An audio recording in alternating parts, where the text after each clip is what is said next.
नमस्कार शिक्षक मित्रांनो, शैक्षणिक माहिती मिळविण्यासाठी आपल्या प्रहार न्यूज या यूट्यूब चॅनलला लाईक आणि सबस्क्राईब करायला विसरू नका.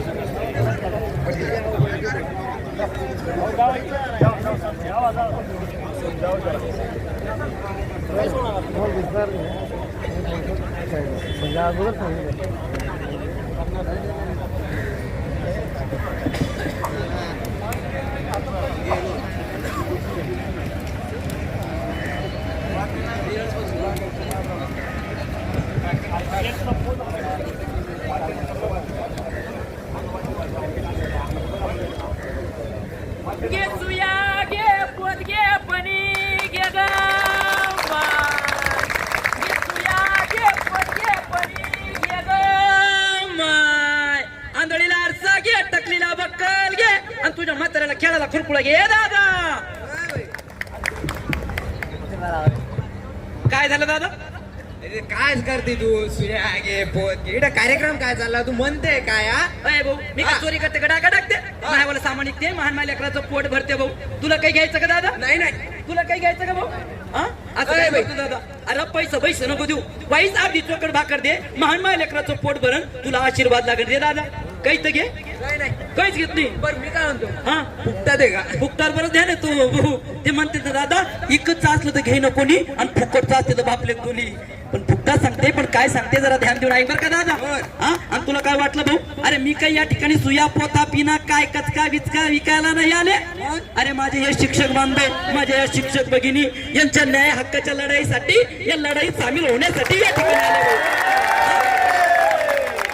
अरे दादा आता तरी मित्र म्हणजे या ठिकाणी बसले सगळ्याला हात जोडून विनंती करते, पण जे या मोबाईल वरती घरी पाहत असाल, अरे दादा हो तुम्ही जरा ध्यान धरा.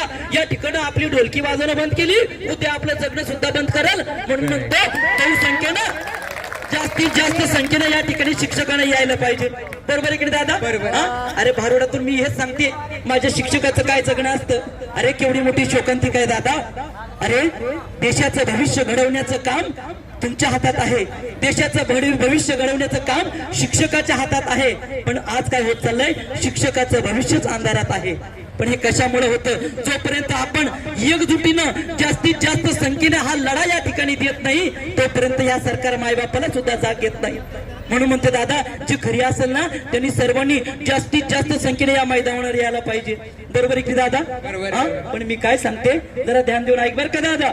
घे केसारी पनी गे मैना काळी पोत मनी गे केसारी बनी गे मैना काळी पोत मनी गे केसारी बनी गे मैना काळी पोत मनी गे अगं शांता गे कांता गे शांता गे कांता गे हिमल गे कमल गे हिमल गे कमल गे घे केसारी पनी गे मैना काळी पोत मनी गे केसारी बनी गे मैना काळी पोत मनी गे वंजळाभर तू तांदूळ दे, वंजळाभर तू तांदूळ दे, तुझ्या बाळाला जायचं काजळ घे. बाळाला जायचं काजळ घे. काय झालं दादा? काय म्हणतो तू?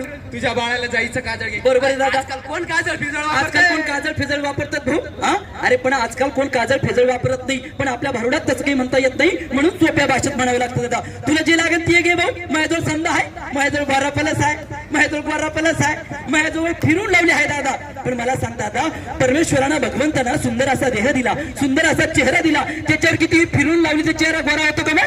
गोर गोर मुकड काला काला चष्मा. काय मास्तर काय जोमात आले बाप्पा. अरे हात जोम पाहिजे, हात जोम पाहिजे. आमच्या शिक्षकांच्या न्याय हक्काच्या लढाईसाठी हात जोम पाहिजे. भारुडात कुठून आला चष्मान फिस्मा? अरे पण हे चष्मान फिस्मा जर सांगितले नाही ना तर आजकाल या भारुडाला कोणी बसणार नाही. सुंदर असा देह दिला, सुंदर असा चेहरा दिला, पण आपल्या भारुडात तसं काही म्हणता येत नाही, म्हणून सोप्या भाषेत म्हणावं लागतं दादा. तुझ्या बाळाला जॉन्सन पावडर घे, बाळाला जॉन्सन पावडर घे, वंजळाभर तू तांदूळ दे, तुझ्या बाळाला जॉन्सन पावडर घे आणि घे ग आणि माया सोन्याची माय लेकराला खेळाला कुरकुळ घेऊन जा. घे केसारी पणी गे मैना काळी पोत मनी गे केसारी बनी गे मैना काळी पोत मनी गे ए बाई, काय झालं दादा? आजकाल कोण दातवण पितोन वापरतात? बरोबर आहे दादा, आजकाल कोण दातवल फितून वापरतं भाऊ? अरे पण ते समोर बसलेले जुन्या शिक्षकांना विचार, पूर्वीच्या बाया कशा लिंबाच्या काडीनं आणि दार शिन्यानं दात घासायच्या, दात स्वच्छ निघायचे ना सर. पण आजकालच्या पोट्यानं 2-2 तास जरी ब्रश केला तरी त्याचे दात निघत नाही. कारण आजकालचं पोरग काय म्हणतं भाऊ? गुटखा खात झाला, गुटखा खात. केवढी मोठी शोकांतिका आहे. अरे एकीकडे देशाचा पंतप्रधान हातात झाडू घेऊन स्वच्छता मोहीम राबवतोय आणि आजकालचं तरुण पोट्ट तंबाखू खाऊन नको त्या ठिकाणी पिचकाऱ्या टाकतंय. अरे केवढी मोठी शोकांतिका आहे देशामध्ये चालली. हा पण आपल्या भारुडाच्या माध्यमातून आजकालचा तरुण हा व्यसनाधीन होत चाललाय. हा आणि व्यसनाला काय झालं? पूर्वीचे वडीलधारी मंडळी जी निर्व्यसनी राहायची, त्यांच्या तब्येती अशा बमाट्याच्या राहायच्या. पण आजकालचं पोट्ट व्यसन करायला लागलं म्हणून त्यांच्या तब्येती कशा झाल्या दादा? हातपाय काढून ढेरी आली पुढी. पण आपल्या भारुडात तसं काही म्हणता येत नाही म्हणून सोप्या भाषेत म्हणावं लागतं दादा. दाताचं दातवण घ्या ग कोणी, दाताचं दातवण घ्या ग कोणी, आणि कुंकू घ्या कोणी काळा मणी. कुंकू घ्या कोणी काळा मणी. काय झालं दादा? आजकाल कोण कुंकू पिंकू वापरतंय? बरोबर आहे दादा, कुंकाचं नाव काढलं तर मॅडमला हसू चाललं. बरोबर आहे ना भाऊ? आजकाल पण कुंकू फिंकू वापरतं. अरे पण इथे बसलेले तुम्ही समाजाचा आरसा, शिक्षक म्हणजे समाजाचा आरसा. तुम्ही सगळ्यांना माहितीये पूर्वीच्या बाया कशा माझ्या कपाळाला मोठं कुंकू आहे तेवढं कुंकू लावायचं ना दादा. त्यांचा समज होता जेवढं कपाळाचं कुंकू मोठं तेवढं नवऱ्याचं आयुष्य राहत होतं. आणि आजकालच्या पोरी काय लावणं शिकले ना भाऊ? ते टिकली का फिकली ते म्हणते तर दादा. टिकली तर टिकली नाही तर हुकली. हुंकायला गेल्या त्या टिकली वाल्या आल्या, बाथरूम मधल्या भिंती साऱ्या सुवासिनी झाल्या. काय भाऊ? काय झालं? काय म्हणतोय तू? बाथरूम मला मध्ये- सांग, हा. बाथरूम मधल्या भिंती संवादी झाल्या कशा? मला सांग दादा, ताई अक्का आंघोळीला बाथरूम मध्ये गेल्यावर टिकली कशाला चिटकू देत रे भाऊ? चढाला नवरा का पितळाला चिटकाची बसते का? हा? पण आपल्या भरवड्यात तसं काही म्हणता येत नाही म्हणून सोप्या भाषेत म्हणावं लागतं दादा. कुंकू घ्या कोणी काळा मणी, कुंकू घ्या कोणी काळा मणी. दाताचं दातवण घ्या ग कुणी, कुंकू घ्या कोणी काळा मणी. आणि घे ग माय, आणि माय आयर सरची माय, त्या लेकराला खेळायला खुरकुळ्या घेऊन जाय. घे केसारी पाणी घे मैना काळी पोत मणी गे, केसारी पाणी घे मैना काळी पोत मणी गे, काळी पेत मणी घे. काळी पोत मणी गे. अगं सोनल घे कमल घे, सोनल गे कमल गे, हिमल घे नंदा घे, हिमल गे नंदा गे, अगं मंदा घे कांता घे. मंदा गे कांता गे, हे केसारी पाणी घे मैना काळी पोत मणी घे. केसारी पाणी घे मैना काळी पोत मणी गे. ओय बाई, अय बाई, काय झालं दादा? मला सांग आजकाल कोण केसारी पिसरी वापरताय? बरोबर आहे दादा, आजकाल कोण केसरी पिसरी वापरतं भाऊ. पण या कलियुगात केसरी बी ठेवा लागते दादा. त्याचं कारण असं आहे आजकालच्या पोरी केस कापून फिरतात, पोरं झिपऱ्यावरून फिरतात भाऊ, म्हणून केसरी ठेवा लागते. अरे समोर बसलेल्या मॅडमचा बघा कसा एक आंबाडा आहे, कसा एक भुचडा आहे. पूर्वी सुद्धा एक मायचा काय असायचा, एक आंबाडा राहायचा, एक भुचडा राहायचा. त्या भुचड्यातून एक शेंडीवर राहायची ना दादा. ती शेंडी म्हणजे ज्ञानरूपी अँटिना, आणि त्या ज्ञानरूपी अँटिनाच्या रेंज मध्ये सगळं घर कसं आहे काय विचारायला राहायचं दादा. पूर्वी वडील जे सांगत होता तेच मुलगा करत होता. पण आजकालचं पोट्ट लग्न करतात तर बापाला माहित होत नाही. कशामुळे? भुचाडीच राहिली झेपऱ्या पांगले ना भाऊ. आजकालचं पोट्ट लग्न करतात तर बापाला माहित होत नाही. आणि आजकालचे लग्न तरी काय माय, सकाळी ढामडूम, दुपारी टांगतू आणि संध्याकाळी सामसूम. अरे केवढी मोठी शोकांतिका आहे. अरे आपले परमभाग्य राष्ट्रसंतांच्या पदस्पर्शना पावन झालेल्या महाराष्ट्राच्या भूमीत तुमचा आमचा जन्म झाला. केवढी मोठी भाग्याची गोष्ट आहे दादा. अरे वयाच्या 16व्या वर्षी स्वामी विवेकानंदांनी भारत भ्रमण केलं. अरे वयाच्या 16व्या वर्षी छत्रपती शिवाजी महाराजांनी स्वराज्याची स्थापना केली. अरे वयाच्या 16व्या वर्षी माझ्या ज्ञानेश्वरांनी ज्ञानोबांनी ज्ञानेश्वरी सांगितली. आणि आजकाल 16 वर्षाच्या आवल्यात काय म्हणते भाऊ? 16व्या वरीस धोक्याचं ग, 16व्या वरीस धोक्याचं, 16व्या वरीस धोक्याचं गे, 16व्या वरीस धोक्याचं. माझे गाडगे बाबा काय म्हणायचे? 16 वर्ष धोक्याचं नसून 16व्या वरीस शिकायचं ग, 16व्या वरीस शिकायचं, 16व्या वरीस शिकायचं ग. 16व्या वरीस शिकायचं, शिकून डॉक्टर व्हायचं, शिकून डॉक्टर वयाचं, आणि शिकून मास्तर व्हायचं, शिकून मास्तर वयाचं. 16व्या वरीस शिकायचं ग, 16व्या वरीस शिकायचं, 16व्या वरीस शिकायचं ग, 16व्या वरीस शिकायचं. अरे असा माझा महाराष्ट्र होता. बरोबर आहे की दादा? पण ह्या मोबाईलनं टीव्ही न एवढा धिंगाणा लावला दादा. हा या मोबाईलचा चांगले वापर देखील आणि वाईट वापर देखील आहे. या मोबाईलचं एक तरुण पिढीला एक व्यसन जरूर व्यसनच म्हणता येईल ना मॅडम, व्यसन. या तरुण पिढीनं काय केलं आणि ह्या मोबाईलला फक्त शहरी भागातली पोरं बिघडली नाही असं मॅडम, आमच्या ग्रामीण भागातलं पोट्ट बी काही ध्यानावर राहिलं नाही. ते कोणतं हिंदी गाणं ना दादा, ते पोरांना शहरी भागातल्या पोरांना हिंदीत म्हणलं कोणतं गाणं ना भाऊ ते, दिल जब जब तुझे को पुकारे मैं दौड़ी आऊं नदी के किनारे, मुझे सांसों में बसा ले, मुझे बाहों में बसा ले, मुझे बोले साथिया तुझे दिल दे दिया, तेरा दिल ले लिया. विषय सांगायचा भाऊ गुरुजी, हे गाणं तर शहरी भागातल्या पोट्ट्यानं हिंदीत म्हणलं, पण आमच्या ग्रामीण भागातल्या पोट्ट्यानं हेच गाणं मराठीतून कसं म्हणलं असेल. तुई माय गेली निंदाला, चल ग पोरी तुला दुराला, तुई माय गेली निंदाला, चल ग पोरी तुला दुराला. पण आपल्या भारुडात तसं काही म्हणता येत नाही, म्हणून सोप्या भाषेत म्हणावं लागतं. घे केसारी बनी गे मैना काळी पोत मनी गे, केसारी बनी गे मैना काळी पोत मनी गे. अगं यमीला तुझ्या कानातलं घे, यमीला तुझ्या कानातलं घे, आणि थमीला तुझ्या नाकातलं घे. यमीला तुझ्या नाकातलं घे. ए बाई, काय झालं दादा? आजकाल कुणालाच यमी ठमी नको, मग रे दादा? तो प्रत्येकाला पाहिजे वंशाचा दिवा. बरोबर आहे दादा, जिकडे पाहावं तिकडे प्रत्येकाला पाहिजे वंशाचा दिवा, वंशाचा दिवा. म्हणून काय होत चाललंय, जिकडे पाहावं तिकडे त्रिगुण हत्या होत चाललीये. आजकालची मुलगी पोटातल्या पोटात मारली जाते का, कशासाठी, तर प्रत्येकाला पाहिजे वंशाचा दिवा. त्रिगुण हत्या काही 2014, 15, 16चा विषय नाही दादा. अरे जेव्हापासून मानवाची निर्मिती झाली, मानवाची उत्पत्ती झाली ना, तेव्हापासून त्रिगुण हत्या केली जाते. अरे या विज्ञान युगात तरी कळतं, सोनोग्राफी केलं म्हणजे पोटात कळतं मुलाचा गर्भ आहे का मुलीचा गर्भ, आणि जर मुलीचा गर्भ असला ना तर गर्भपात केला जातोय. का, म्हणून प्रत्येकाला पाहिजे वंशाचा दिवा. मुलगी कुणालाच नकोय. अरे कुठेतरी कोल्ह्या कुत्र्याची मेलेली आरबका फेकून द्यावी, तशी गर्भपात करून मुलींची आरबका फेकून दिली जात. कशासाठी, तर प्रत्येकाला पाहिजे वंशाचा दिवा. अरे पण कळेल कधी तुम्हाला, जगण्यासाठी लागते पाणी आणि हवा. मुलगी म्हणजे गुळाचा खडा, मुलगी म्हणजे साखर, घरादारावर असते शेवटी तिच्याच मायची भाकर. अरे आजकाल तर 100 फूट बी बेंबीच्या देठापासून वरडून म्हणता जय भवानी जय शिवाजी. जर जिजाबाईंचा जन्म झाला नसता तर शिवबांचं काय अस्तित्व असतं. अरे शिवबा जरी मोठा झाला त्याला घडवले का बाईनं, शिवबा जरी मोठा झाला त्याला घडवले का बाईनं. अख्ख्या स्वराज्याचं स्वप्न शिवबा आधी पाहिलं होतं, त्याची जाऊन होतं, त्याची जाऊन. का म्हणून मुली मारतोय आम्ही, का म्हणून मुली मारतोय. वंशाचा दिवा, अरे वंशाचा दिवा म्हातारपणी घालतो कंबाड्यातला, वंशाचा दिवा म्हातारपणी घालतो कंबाड्यातला. पण त्या ठिकाणी माया करायला लागते शेवटी पोरीची जात रे, शेवटी पोरीची जात. मुलगा मुलगी समान आहे दादा, समान जगण्याचा हक्क द्या, समान शिक्षणाचा हक्क द्या. पण आजकाल काय होत चाललंय, वंशाच्या दिव्यापायी मुलगी पोटातल्या पोटात मारल्या जाते. तिच्या न्याय हक्कासाठी लढायला कोणीच नाही.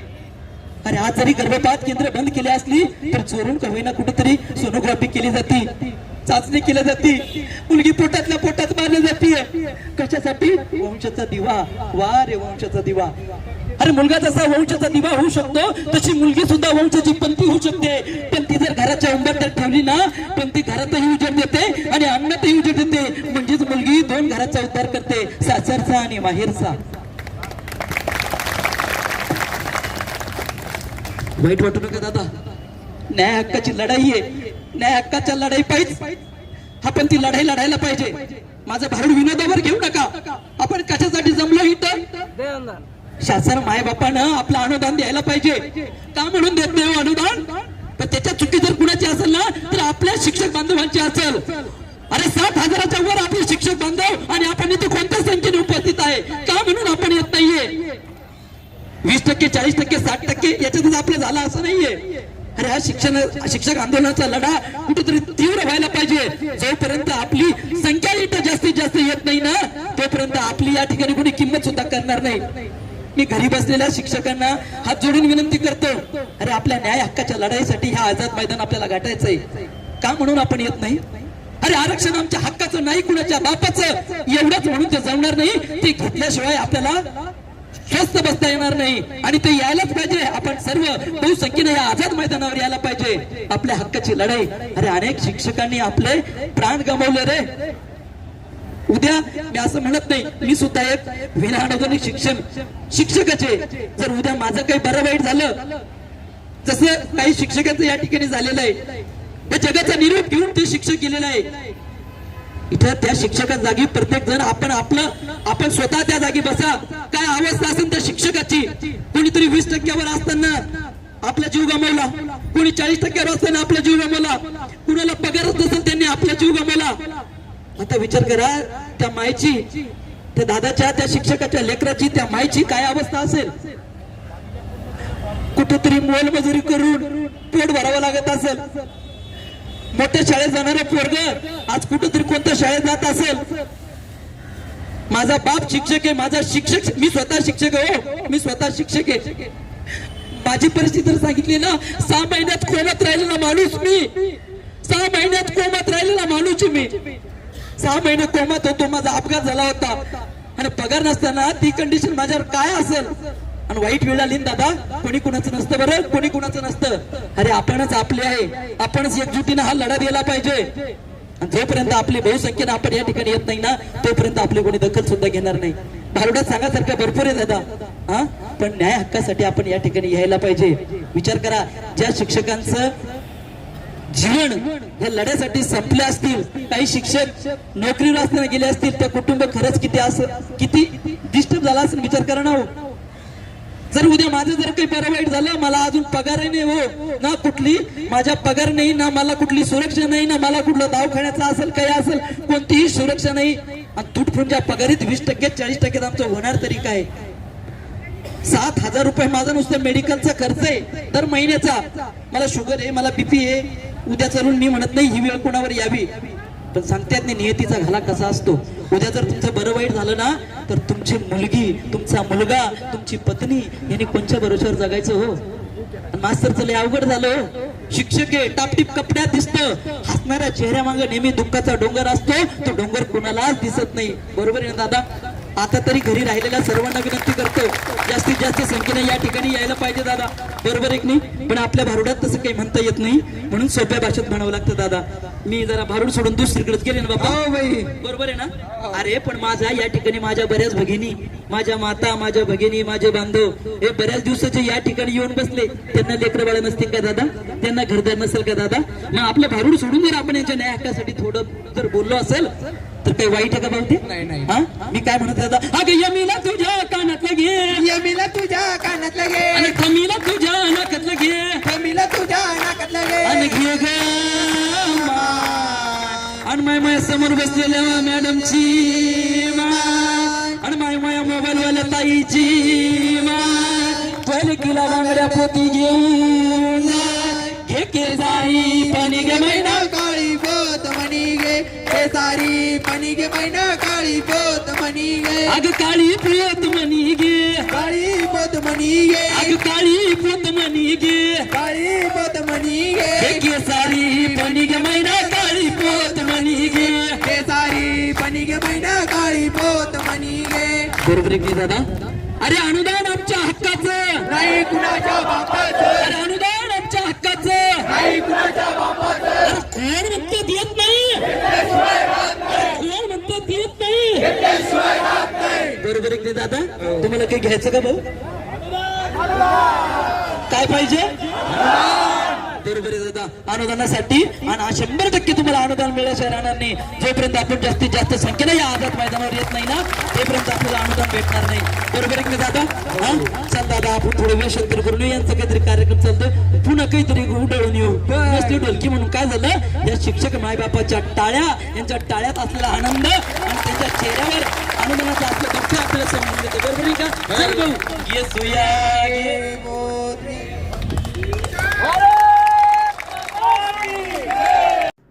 नमस्कार शिक्षक मित्रांनो, शैक्षणिक माहिती मिळविण्यासाठी आपल्या प्रहार न्यूज या यूट्यूब चॅनलला लाईक आणि सबस्क्राईब करायला विसरू नका.